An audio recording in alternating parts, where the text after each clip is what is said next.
ओम नमो भगवते वासुदेवाय नमः। तो प्रिय भक्तजनों, आज आप श्रवण करेंगे बृहस्पतिवार भगवान के व्रत की कथा का। इस कथा के सुनने से हमारे घर में सुख शांति समृद्धि का वास होता है। तो आइए प्रिय भक्तजनों, बड़े प्रेम और भाव से, बड़े आनंद से इस कथा का श्रवण करते हैं। प्राचीन समय की बात है। भारत में एक राजा राज्य करता था। वह बड़ा प्रतापी तथा दानी था। वह नित्य प्रतिदिन मंदिर में भगवान दर्शन करने जाता था। वह बृहस्पति और गुरु की सेवा किया करता था। उसके द्वार से कोई भी याचक निराश होकर नहीं लौटता था। वह प्रत्येक गुरुवार को व्रत रखता एवं पूजन करता और वह हर दिन गरीबों की सहायता किया करता था। परंतु यह सब बातें उसकी रानी को अच्छी नहीं लगती थी। वह न तो व्रत करती थी और न ही किसी को एक पैसा भी दान में देती थी। वह राजा से भी ऐसा करने को मना करती थी। एक समय की बात है कि राजा एक दिन शिकार खेलने वन को चला गया। घर पर रानी और उसकी दासी थी। उस समय गुरु बृहस्पति साधु का रूप धारण कर राजा के दरबार पर भिक्षा मांगने आए। साधु ने रानी से भिक्षा मांगी तो वह कहने लगी, हे साधु महाराज, मैं इस दान और पुण्य से तंग आ गई हूँ। इस कार्य के लिए तो मेरे पति ही काफी हैं, वो बहुत दान करते हैं। अब आप ऐसी कृपा करें कि सारा धन नष्ट हो जाए तथा मैं आराम से रह सकूं। साधु रूपी बृहस्पति ने कहा, हे देवी, तुम बड़ी विचित्र हो। संतान और धन से तो कोई भी दुखी नहीं होता, इसको सभी चाहते हैं। पापी भी पुत्र और धन की इच्छा करता है।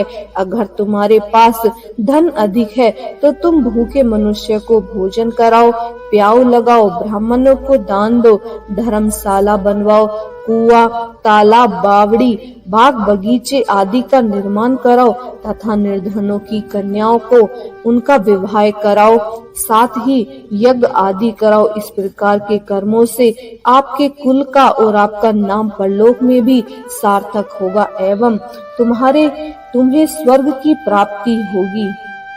परंतु रानी साधु की इन बातों से खुश नहीं हुई। उसने कहा, हे साधु महाराज, मुझे ऐसे धन की आवश्यकता नहीं जिसको मैं अन्य लोगों में दान देती फिरूं तथा जिसको रखने और संभालने में मेरा सारा समय नष्ट हो जाए। साधु ने कहा, हे देवी, यदि तुम्हें ऐसी इच्छा है तो जैसा मैं तुम्हें बताता हूँ तुम वैसा ही करना।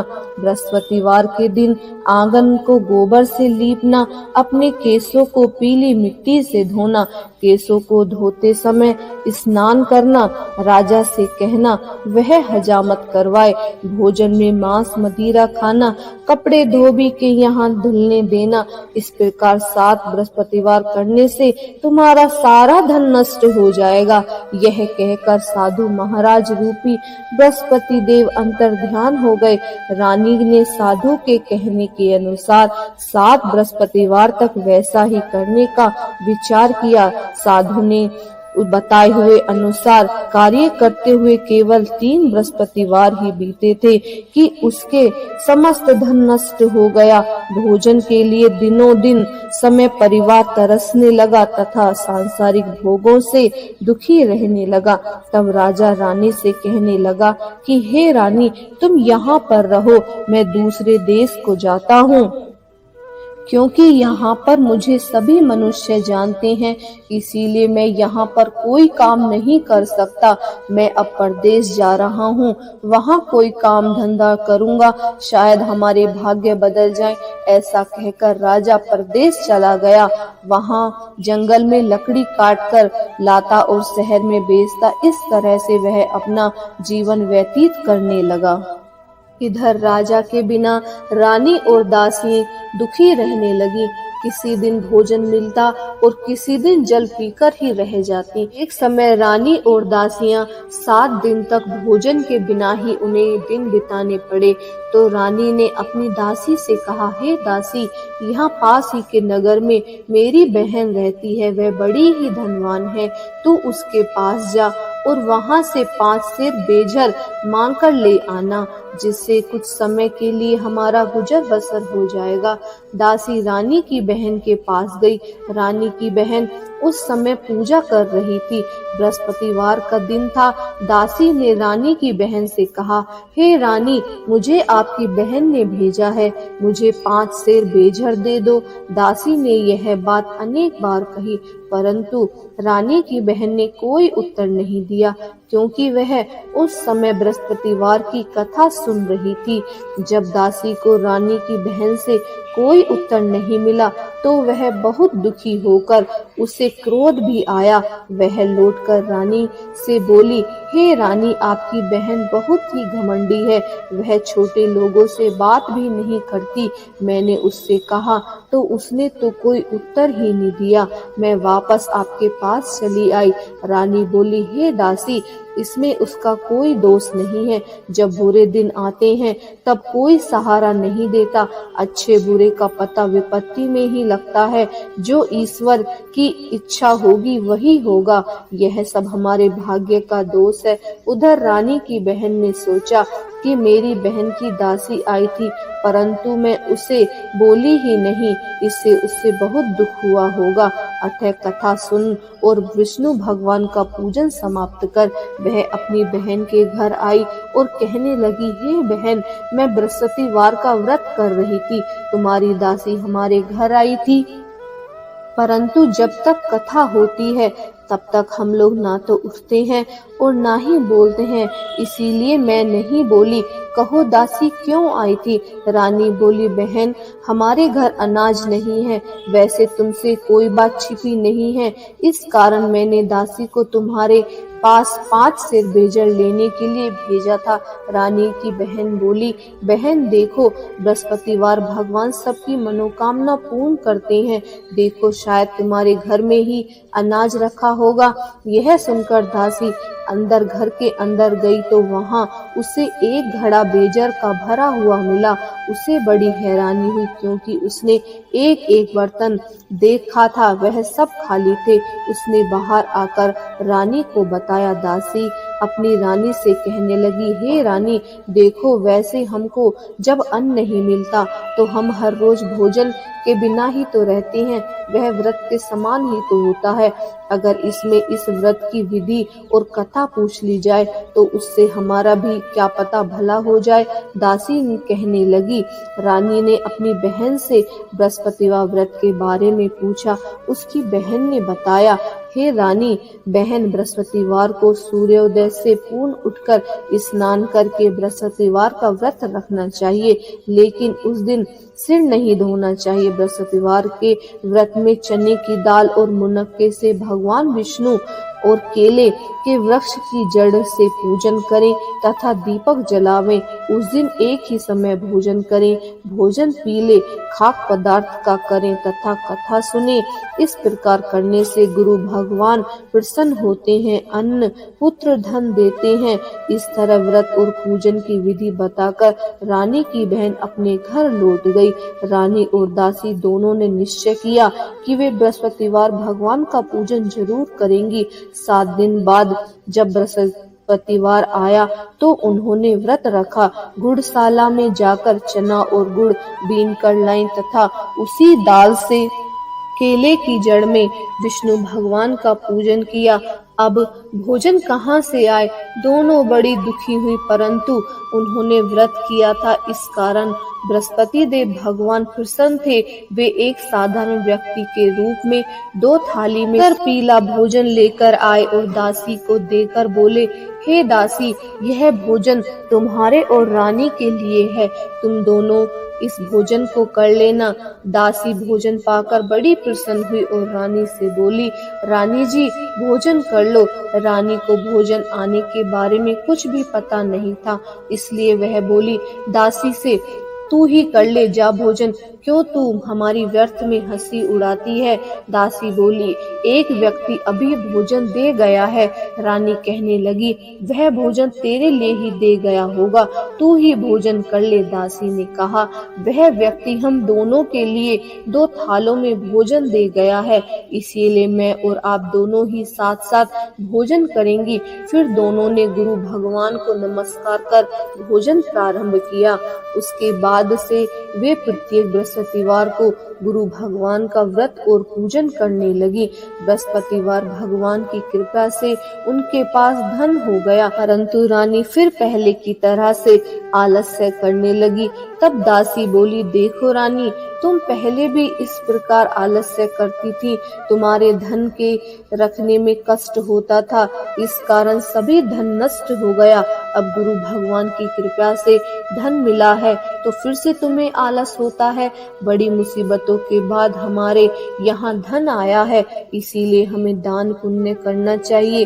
तुम्हें भूखे मनुष्य को भोजन कराओ, प्याऊ लगवाओ, ब्राह्मणों को दान दो, कुआं तालाब बावड़ी आदि का निर्माण करवाओ, मंदिर पाठशाला बनाकर दान दो, कुंवारी कन्याओं का विवाह कराओ, धन को शुभ कार्यों में खर्च करो, जिससे तुम्हें और तुम्हारे कुल का यश बढ़ेगा तथा स्वर्ग प्राप्त हो और पितृ प्रसन्न होंगे। दासी की बात मानकर रानी ने इसी प्रकार के कर्म करने प्रारंभ किए, जिससे उनका काफी यश फैलने लगा। एक दिन रानी और दासी आपस में विचार करने लगी कि न जाने राजा किस दशा में होंगे, उनकी कोई खोज खबर भी नहीं है। गुरु भगवान से उन्होंने प्रार्थना की और भगवान ने रात्रि में राजा को स्वप्न में कहा, हे राजा, उठ, तेरी रानी तुझे याद करती है, अब अपने देश को लौट जा। राजा प्रातःकाल उठकर जंगल में लकड़ियां काटकर लाने के लिए जंगल की ओर चल पड़ा। जंगल से गुजरते हुए वह सोचने लगा कि रानी की गलती से हमारे कितने दुख हमें भोगने पड़े। राजपाट छोड़कर उसे जंगल में आकर रहना पड़ा। जंगल से लकड़ियां काटकर उन्हें बेचकर गुजारा करना पड़ा। उसी समय उस जंगल में बृहस्पति देव एक साधु का रूप धारण कर आए और राजा के पास आकर बोले, हे लकड़हारे, तुम इस सुनसान जंगल में किस चिंता में बैठे हो, मुझे बताओ। यह सुनकर राजा के नेत्रों में जल भर आया और साधु की वंदना कर बोला, हे प्रभु, आप सब कुछ जानने वाले हैं। इतना कहकर राजा ने साधु को अपनी संपूर्ण कहानी सुना दी। महात्मा तो स्वभाव के ही दयालु होते हैं। वे राजा से बोले, हे राजा, तुम्हारी पत्नी ने बृहस्पतिवार देव के प्रति अपराध किया था, जिसके कारण तुम्हारी यह दशा हुई। अब तुम किसी प्रकार की चिंता मत करो, भगवान तुम्हें पहले से अधिक धन देंगे। देखो, तुम्हारी पत्नी ने बृहस्पतिवार का व्रत करना आरंभ कर दिया है। अब तुम भी बृहस्पतिवार का व्रत करके चने की दाल व गुड़ और जल को लोटे में डालकर केले के पत्तों से भगवान विष्णु का पूजन करो। फिर कथा कहो या सुनो, भगवान तुम्हारी सब मनोकामनाओं को पूर्ण करेंगे। साधु को प्रसन्न देखकर राजा बोला, हे प्रभु, मुझे लकड़ी बेचकर इतना पैसा भी नहीं बचता जिससे भोजन करने के उपरांत कुछ बचा सकूं। मैंने रात्रि में अपनी रानी को व्याकुल देखा। हे, मेरे पास कोई धन नहीं, इससे समाचार जान सकूं। फिर मैं बृहस्पतिवार की कौन सी कहानी कहूँ या सुनूं, मुझे तो कुछ भी मालूम नहीं है। साधु ने कहा, हे राजा, तुम किसी बात की चिंता मत करो। बृहस्पतिवार के दिन तुम रोजाना की तरह लकड़ियां लेकर शहर में जाओ। तुम्हें दुगना, रोज के से ज्यादा दुगना धन प्राप्त होगा, जिससे तुम भली भांति भोजन कर लोगे तथा बृहस्पति देव की पूजा का सामान भी आ जाएगा। बृहस्पति देव की कथा इस प्रकार है, आइए सुनते हैं। प्राचीन काल में एक बहुत ही धनवान ब्राह्मण था। उसके कोई संतान नहीं थी। वह नित्य पूजा पाठ करता था, परंतु उसकी पत्नी बहुत मलिन के साथ रहती थी। वह न स्नान करती थी और न ही किसी देवता का पूजन करती थी। प्रातःकाल उठते ही सर्वप्रथम भोजन करती, बाद में कोई अन्य कार्य करती थी। ब्राह्मण देवता बहुत दुखी रहते थे, पत्नी को बहुत समझाते थे, किंतु उसका कोई परिणाम न निकलता। भगवान की अनुकंपा से एक समय उस ब्राह्मण की पत्नी गर्भवती हुई और 10वें महीने में एक सुंदर कन्या को उसने जन्म दिया। निर्धन ब्राह्मण कन्या के जन्म से बहुत दुखी हुआ। धीरे धीरे ब्राह्मण की कन्या बड़ी होने लगी। बचपन से ही उस कन्या की रुचि भगवान विष्णु की पूजा में थी। वह प्रातः उठते ही स्नान आदि करके भगवान विष्णु की पूजा करने मंदिर में जाती थी। बृहस्पतिवार को व्रत करके विधि विधान पूजा पाठ करती थी। पूजा पाठ के बाद वह पढ़ने के लिए पाठशाला में जाती थी। घर में चलते हुए वह मुट्ठी भर जौ साथ लेकर जाती और पाठशाला के रास्ते में थोड़े थोड़े जौ गिराती जाती थी। वह जब पाठशाला से घर लौटती तो जौ के वह दाने सोने में बदले हुए मिलते थे। लड़की सभी सोने के दाने बीन लाती थी। एक दिन जब वह सोने के दानों को साफ कर रही थी तो उसकी माँ ने कहा, बेटी, सोने के दाने साफ करने के लिए सोने का सूप भी तो होना चाहिए। अगले दिन बृहस्पतिवार था। उसने भगवान बृहस्पति देव की पूजा करते हुए प्रार्थना की, हे भगवान, यदि मैंने आपका व्रत विधि विधान से किया हो तो मुझे सोने का सूप दे दो। भगवान बृहस्पतिवार देव ने उसकी मनोकामना पूर्ण करने का वचन दिया। पाठशाला से लौटते समय उसे रास्ते में सोने का सूप पड़ा हुआ मिला। घर लौटकर सोने का सूप अपनी माँ को दिखाकर वह सोने के दाने साफ करने लगी। उसी समय नगर का राजकुमार उसके घर के पास से गुजर रहा था। उस सुंदर लड़की को सोने के सूप में जौ साफ करते देख राजकुमार का उस पर मन मोहित हो गया।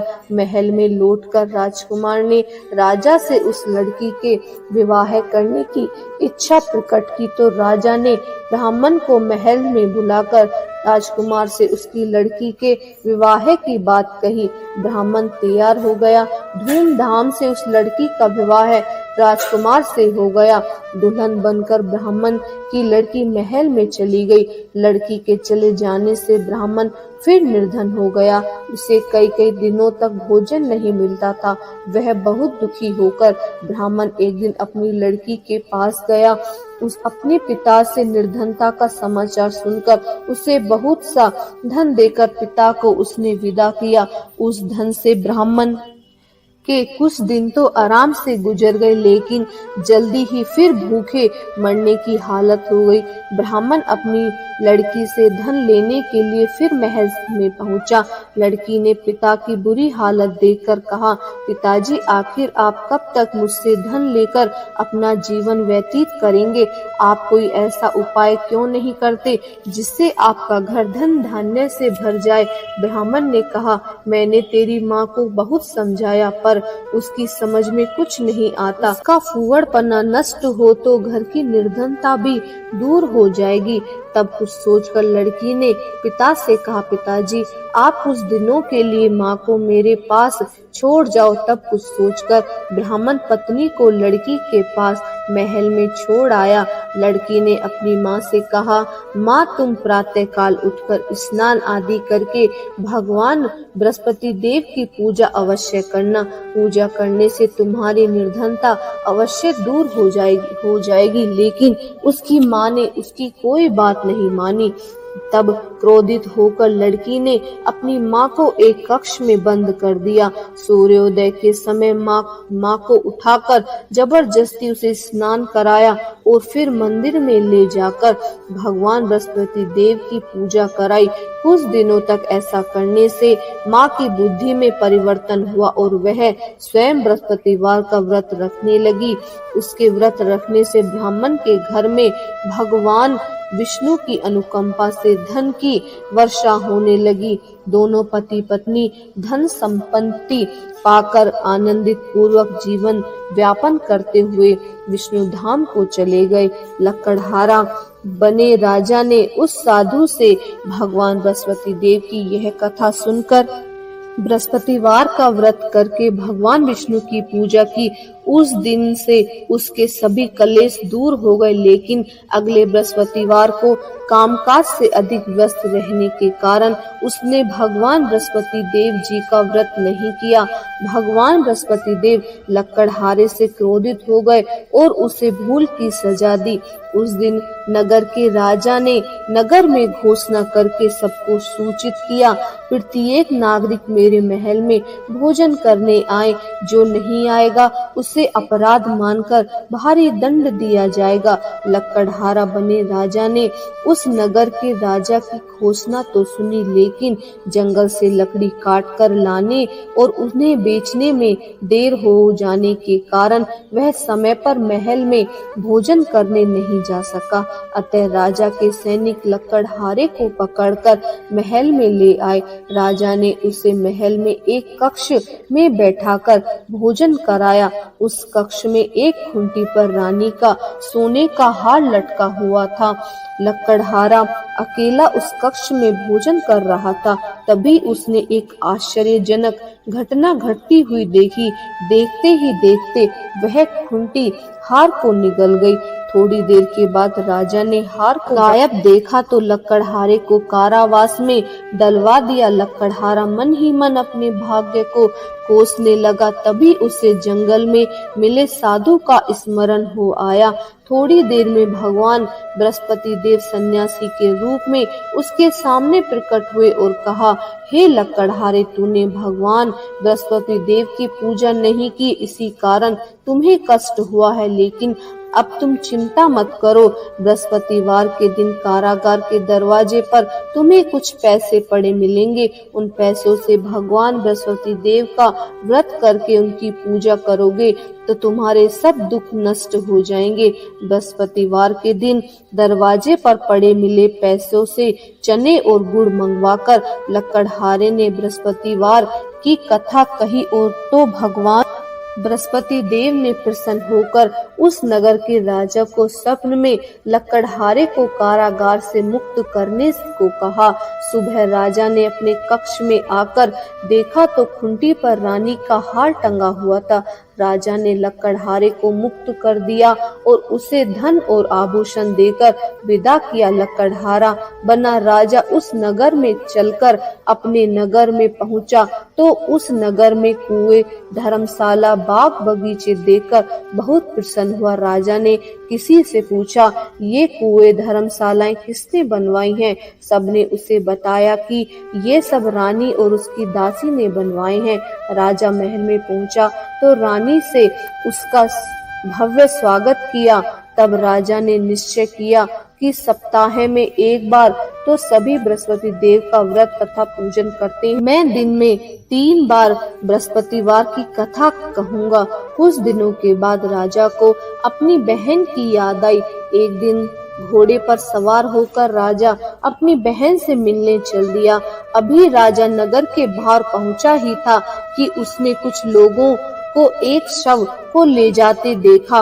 राजा को स्मरण हो आया कि आज उसने किसी को बृहस्पतिवार की व्रत कथा नहीं सुनाई है। राजा ने उन लोगों को रोककर कहा, भाइयों, आप सबको ले जाने से पहले मुझसे बृहस्पतिवार की कथा सुन लो। लोगों ने राजा पर क्रोधित होते हुए कहा, तुम पागल तो नहीं हो गए हो? लेकिन कुछ बूढ़े लोगों ने कहा, अच्छा भाई, साथ में चलते चलते तुम अपनी कथा भी सुना। राजा ने चलते हुए आधी कथा ही सुनाई थी कि शव हिलने लगा। राजा के पूरी कथा सुनते ही शव उठकर बैठ गया। लोगों ने हैरानी से दांतों तले उंगली दबाई और अगले बृहस्पतिवार से भगवान बृहस्पति देव का व्रत करने व कथा सुनने का निश्चय कर लिया। अब घोड़े पर सवार राजा चलते हुए एक किसान के पास पहुंचा।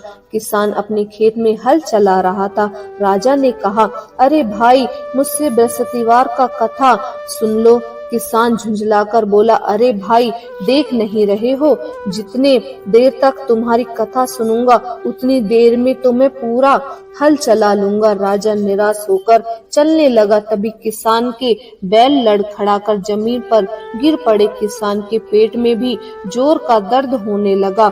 उस किसान की पत्नी जब खाना लेकर आई तो उसने किसान से इस बारे में पूछा। किसान ने घुड़सवार की पूरी कहानी सुनी।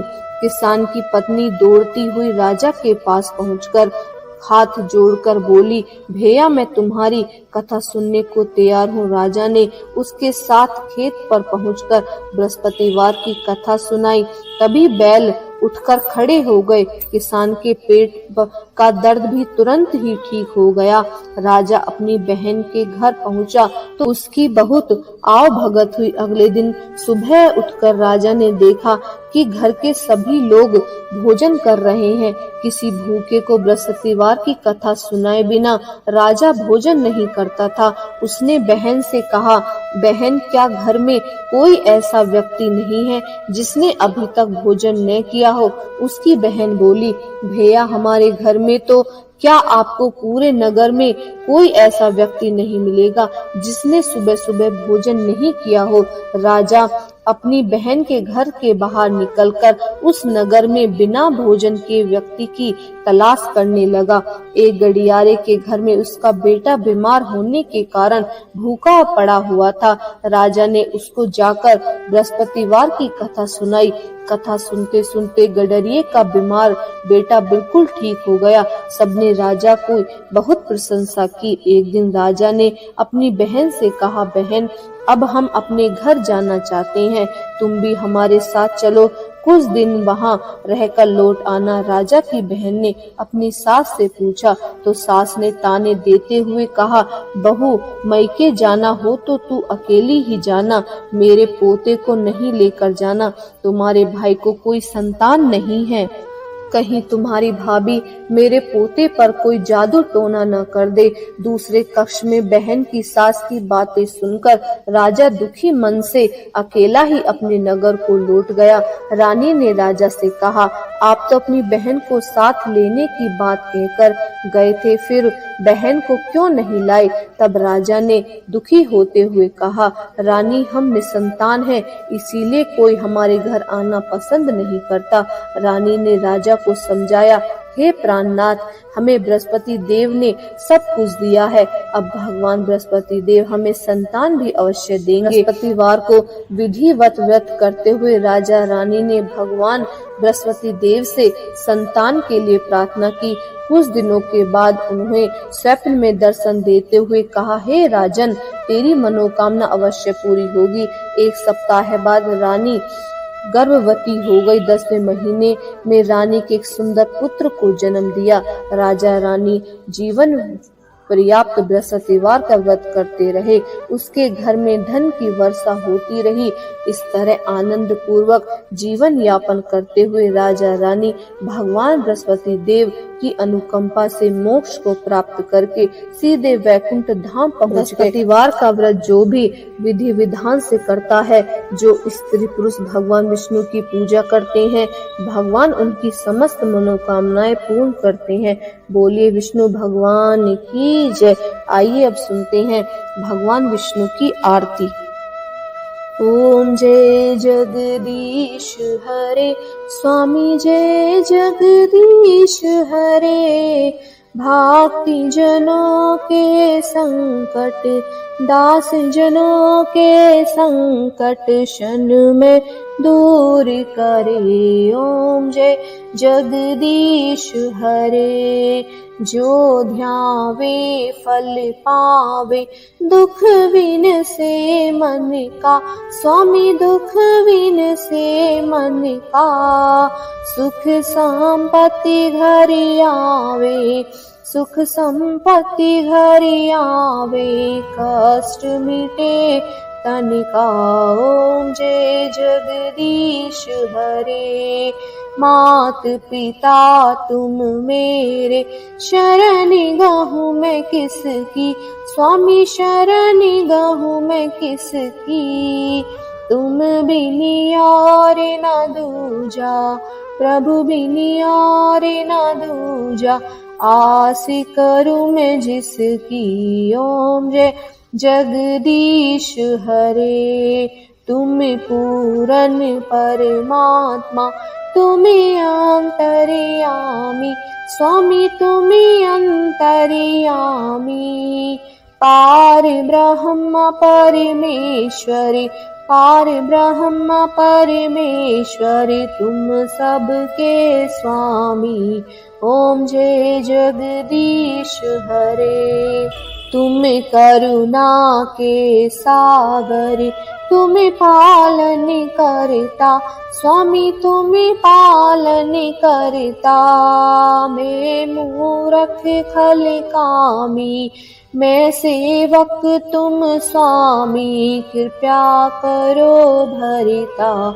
ओम जय जगदीश हरे। तुम हो एक अगोचर, सबके प्राणपति, स्वामी सबके प्राणपति। किस विध मिलूं दयामय, किस विध मिलूं दयामय, तुमको मैं कुमति। ओम जय जगदीश हरे। दीन बांधु दुख हरता, तुम रक्षक मेरे, स्वामी तुम ठाकुर मेरे। अपने हाथे उठाओ, करुणा हस्ते उठाओ, द्वार पड़ा तेरे। ओम जय जगदीश हरे। विषय विकार मिटाओ, पाप हरो देवा, स्वामी कष्ट हरो देवा। श्रद्धा भक्ति बढ़ाओ, श्रद्धा भक्ति बढ़ाओ, संतन की सेवा। ओम जय जगदीश हरे। श्री जगदीश जी की आरती जो कोई नरि गावे, स्वामी जो कोई नरि गावे। कहत शिवानंद स्वामी, कहत शिवानंद स्वामी, सुख संपत्ति घर आवे। ओम जय जगदीश हरे। बोलिए बृहस्पति भगवान की जय, विष्णु भगवान की जय, लक्ष्मी माता की जय।